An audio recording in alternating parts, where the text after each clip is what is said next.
네, 고생들 많으십니다. 국민의 먹거리를 지키고 살고 싶은 농촌을 구현하고 농민이 잘 살고 그러기 위한 일들을 다들 하시는데요. 오늘 저는 이 업무 보고서를 보고 저도 우리 존경하는 이양수 의원님과 같이 좀 실망을 했습니다. 좀 더 농업 농촌이 많이 어려운데 좀 더 그랜드 디자인을 가지고 좀 보고를 해줬으면 좋을 뻔했는데 좀 농촌의 현실에 비해서 오늘 제시한 과제나 이런 정책들이 좀 약하다 이렇게 말씀을 일단 드리겠습니다.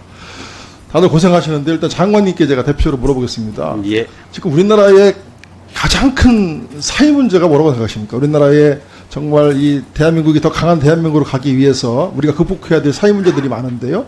그 중에 가장 중요한 핵심 사회 문제가 뭐라고 보십니까? 뭐 여러 가지 그 사안에 따라서 다르겠습니다만 지금 정부로서는 고용 문제 같은 것을 굉장히 중요하게 생각하고 있습니다. 고용 문제, 예, 일자리 문제도 매우 중요하죠. 코로나19 이후에 중요한데 저는 우리 국민들을 둘러나는 사회 양극화 문제, 또 저출산 고령화 문제가 어떻게 보면 국가의 존폐를 좌지우지한 매우 중요한 국가 문제다, 현안 사회 문제다 이렇게 보고 있습니다. 근데 이 사회 양극화 문제, 이 저출산 고령화 문제, 우리나라의 대표적인 사회 문제인데 이 문제가 집약되어 있는 곳이 농촌입니다. 인정하십니까? 예. 근데 이 문제를 극복하기 위해서 여기 계신 모든 분들이 혼 힘을 다해서 뛰어야 되는데 이 문제가 점점 더 극복하기는커녕 심화된다는 말입니다.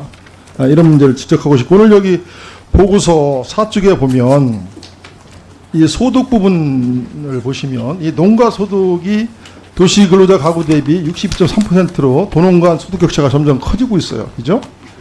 이 농업 소득을 보더라도 2005년도에 1,100만 원 정도 였었던 것이 오히려 2019년도에는 1,000만 원대로 떨어집니다. 이 농업 소득이 말이에요, 장관님.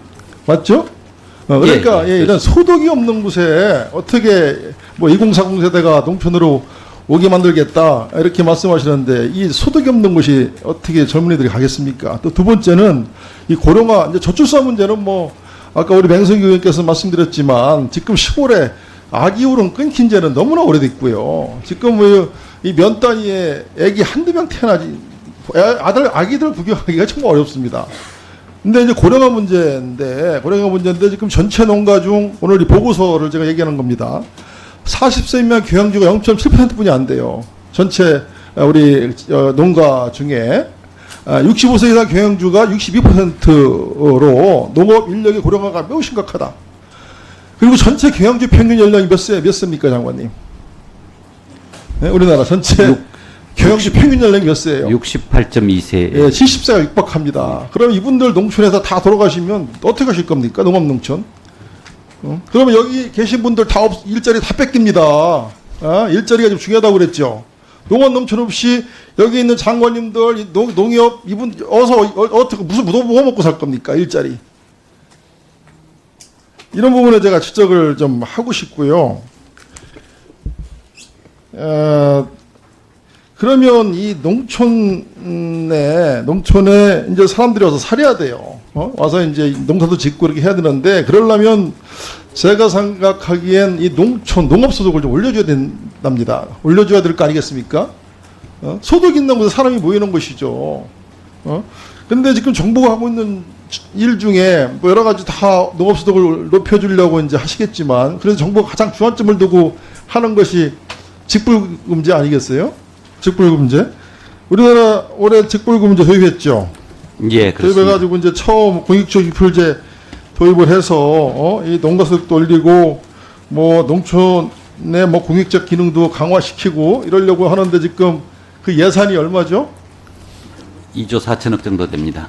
네. 2조 4천억 정도 되죠. 예. 이게 그럼 우리 농식품부 전체 예산 중에 이 직불금 2조 4천억 원이 차지하는 비율이 약 한 15% 정도 되는 것 같아요. 그죠? 그렇습니다. 저는 이 직불금제를 일단은요, 한 배 이상 올려야 된다고 봐요. 이 농촌의 2040 세대를 끌어들이고 농촌에 희망을 주기 위해서는 우선 이 직불금제를 좀 강화시켜야 된다. 왜냐하면 이 유럽 같은 경우는 지금 어때요? 유럽 같은 경우는 직불금제가 어떻게 돼 있어요? 유럽 같은 경우.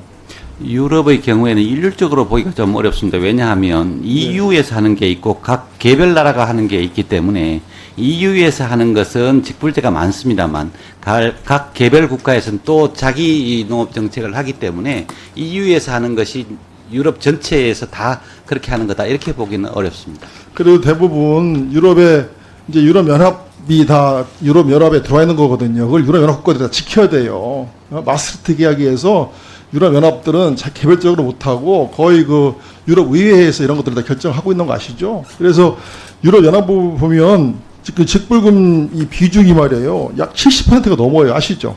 이건 EU 공동농업 정책에 의해서 하는 직불이기 때문에 이게 높을 수밖에 없다고 보입니다. 그러니까요. 예. 유럽에 가보면 농촌이 잘 정리정돈돼 있잖아요. 이게 뭐냐면 직불금의 힘이란 말이에요. 농촌을 떠나지 않고 젊은이들이 농촌에 남아서 농촌을 지키는 이유가 바로 직불금 때문에 그렇거든요. 그래서 제가 직불금을 키우는 겁니다.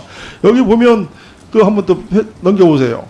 이 2호 주요국의 직접 직불비 구성비 보세요. 이게 프랑스 같은 경우 49%, 뭐 덴마크, 네덜란드 이런 데다 60%가 넘어요. 오스트리아도 66%고 우리나라는 15%뿐이 안 되는 거 아니겠습니까? 이거를 유럽연합 했던 선진국이 한 중간 정도는 올려야 된다. 저는 이렇게 보고 있어요. 그래서 이렇게 조금조금한 거 가지고 뭐 여러 가지 지금 하신다고 그러는데 일단 농업에 소득이 흘러들어가야 젊은들이 간다. 일자리가 창출된다. 농업을 지켜야 될 거 아니겠습니까? 지금 뭐 이 코로나 때문에 아마 아까 농업 뭐 식량 안보 말씀하시는데 아마 각국이 지금 자국의 식량 안보를 지키려고 자국을 지키려고 엄청나게 아마 싸울 겁니다. 우리도 지켜내야 되거든요. 이 농업농촌을. 농업농촌 없이 어떻게 나라가 있습니까?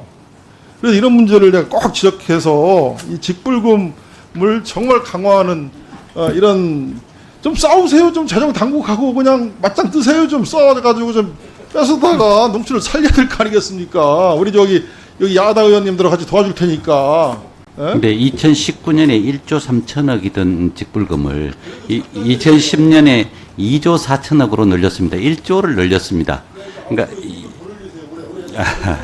그래서 저희들 생각으로는 그 지난해 그 여기 계신 의원님들도 여러 분 계십니다만 공익형 직불제를 개편한 것 이게 직불제 중심 농정으로 가는 시발점이다 이렇게 생각이 됩니다. 그래서 이 미국이나 다른 나라를 보면 그 미국 특히 팜빌 보면 5년간 연구하고 의회에서 다시 바꾸고 5년간 연구하고 다시 바꾸고 이렇게 해서 계속 이렇게 발전시켜 온 형태입니다. 그래서 이번에 그 저희들 공익직불제 하자는 취지도 그런 식으로 체계적으로 직불제 중심의 농정을 이루어가자라는 취지에서 이렇게 바뀌었다라는 말씀드리겠습니다.